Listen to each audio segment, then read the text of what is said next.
Afternoon. Welcome back to the Tattered podcast.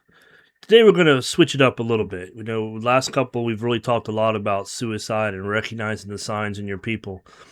But today we're going to talk about a related thing that's really just as important: leadership. There's a kind of leadership failure that doesn't always look like failure at first. Nobody yells, nobody makes a public mistake, nobody openly abandons the officer. They just wait. They wait for the investigation. They wait for the optics to develop. They wait for someone else to say something first. They wait until silence becomes the decision. And by then the damage is done. Leadership is not just doing what you do when the facts are easy. Leadership is what you do when the room is uncomfortable, when the politics are really heavy and everyone's looking around to see who's going to say something first. And we've all been in that room. We've all seen that look on someone's face of, I know I should say something, but we see that fear, right? I joke that the most terrifying thing police officers have pointed at them besides a pistol is a microphone. It can terrify people. And we can't be that way. We've got to train for that. There's plenty of leadership classes. I've been through a couple of them that teach you how to talk on a camera. I like to rock. Right? That's what I got dinged for. So I was taught to put one foot in front of the other. That stabilizes you and you don't rock anymore. So it's really good to get through some of those classes, to not be afraid of a microphone, to understand that the press is always going to be here. They're not going away. They've got rights to do what they do, and they're not leaving. So the best thing you can do is find some training to learn how to deal with it, to learn what to say and how to say it, so that you make them your ally and not your enemy. But one of the things I have that I did in Tattered is I outlined a doctrine of leadership, and I'm just going to kind of run through it today. I'm not going to discuss them all in detail. We'll leave that to some future podcasts. But this is where your doctrine really matters, and something you can fall back on whenever you don't know what to do. Not a slogan, not posters on the wall, and I'm as guilty as everybody else of having motivational posters on the wall. But a doctrine, something you're going to hold yourself to. The kind of leadership belief system that tells you what you're going to do before the pressure hits. The first point is truth over optics. Optics matter. We all know that. But you cannot allow optics to become the truth. No use of force looks pretty. It's always going to look ugly on camera. You're never going to have somebody who's videoing it catch the entire episode. When a leader starts asking, how will this look, before asking what's right, the organization is already starting to drift. Truth has to come first, not emotion, not loyalty, not image, truth.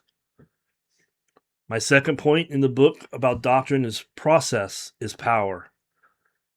A fair process protects everyone. It protects the officer, it protects the agency, it protects you. I've talked about internal affairs as a 51-49 proposition. 51% of your internal affairs is protecting the agency.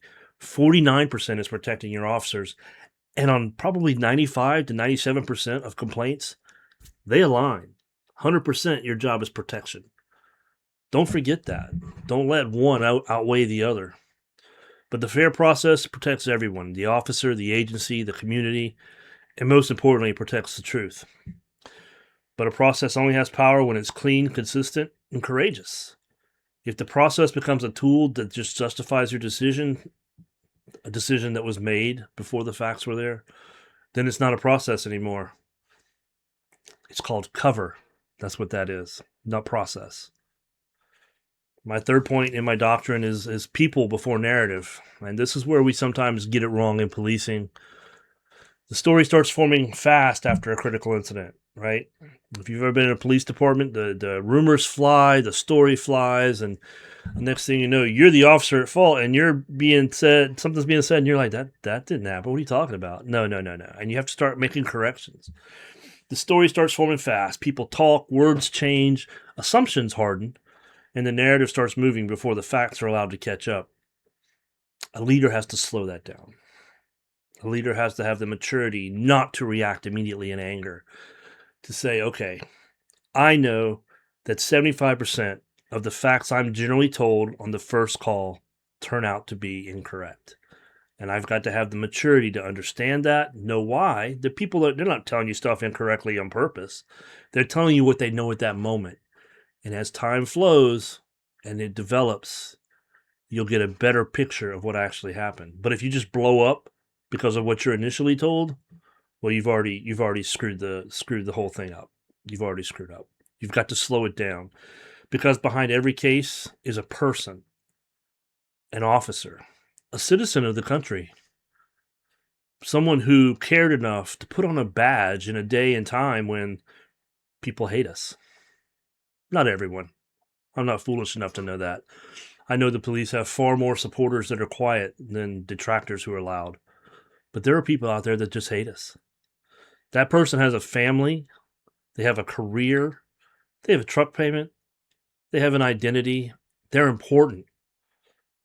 And you don't want your actions to be the reason they're sitting in a driveway playing with their Glock, wondering if life is still worth living. That person has an identity that we have to protect.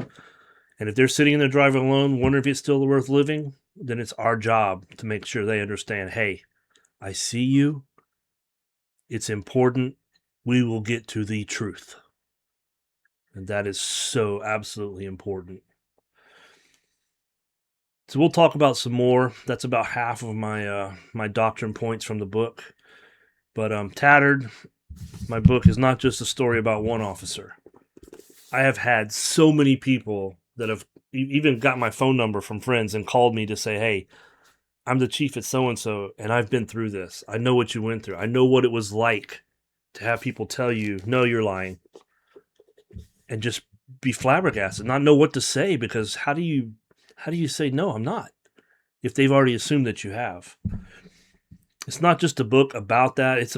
But it's a warning to leaders about what happens when leadership waits too long, doesn't get involved, stands back, and lets the narrative kind of play out and see what happens. Silence fills that space where courage should have been. And when people become secondary to the organizational narrative, you got a problem. But Tattered's also about the road back. It's about survival. It's about what slapped me in the face and made me get help. It's about faith, because if you don't have faith, you're missing a tremendous anchor. It's a tremendous anchor when you're going through stuff. And my faith was ugly. I'll tell you that right now. I say that in the book. I don't want you to look at me and think, oh, he had the faith of Paul. No, my faith was pretty horrible. It was pretty terrible. But God's faith in me wasn't. And he was there for me, even when I wasn't there for him. It's about peer support and how we need to be doing it and how it needs to be proactive, not waiting until after an officer's been through something or in the middle of an investigation. Suddenly, oh, let's get peer support involved. No, peer support is something that happens every day. Your peer support team may be one of your most important teams at the department, because if they're engaging officers and officers know, hey, I can go talk to so-and-so or whoever I'm comfortable with at any time, that's huge, right? It's about leaders deciding they're not going to let another officer disappear in plain sight. Because when an officer goes out on administrative leave for an investigation, they just disappear and, the work goes on. We show up, someone else answers their calls.